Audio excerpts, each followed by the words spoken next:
responsable, c'est la thématique qu'on a essayé de développer pour répondre à cette injonction contradictoire qui est aujourd'hui le numérique est un secteur de plus en plus impactant au niveau de l'environnement et du social, mais aussi le numérique comme un formidable outil et solution technologique. Et puis aussi, il y a quelque chose de très important à mentionner, c'est qui ça concerne. Le numérique, c'est tout de suite 5 milliards d'utilisateurs.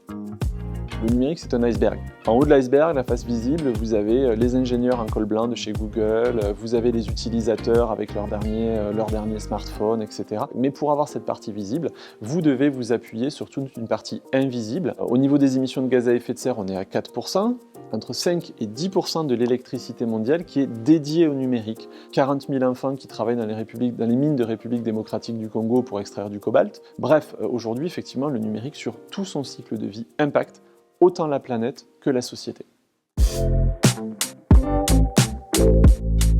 À propos du monde de la normalisation, moi je m'amusais à écrire les normes différemment, c'est-à-dire que je mettais L' et normes, c'est-à-dire que pour moi c'était quelque chose de tout de suite énorme et au final j'ai découvert quelque chose d'assez agile, de très co-construit, de très collaboratif et de très opérationnel. Notre projet sur une norme volontaire, une AFNOR-SPEC éco-conception de services numériques, c'est justement donner à l'écosystème des utilisateurs et des développeurs de services numériques toute une série de bonnes pratiques déployables, une espèce de checklist depuis la conception des besoins jusqu'à la fin de vie du service. Et on a travaillé à une grosse quarantaine de contributeurs, tous plus compétents les uns que les autres, sur véritablement ce qu'on souhaitait voir se poser comme bonne question à toutes ces étapes-là, avec un format standard et concentré.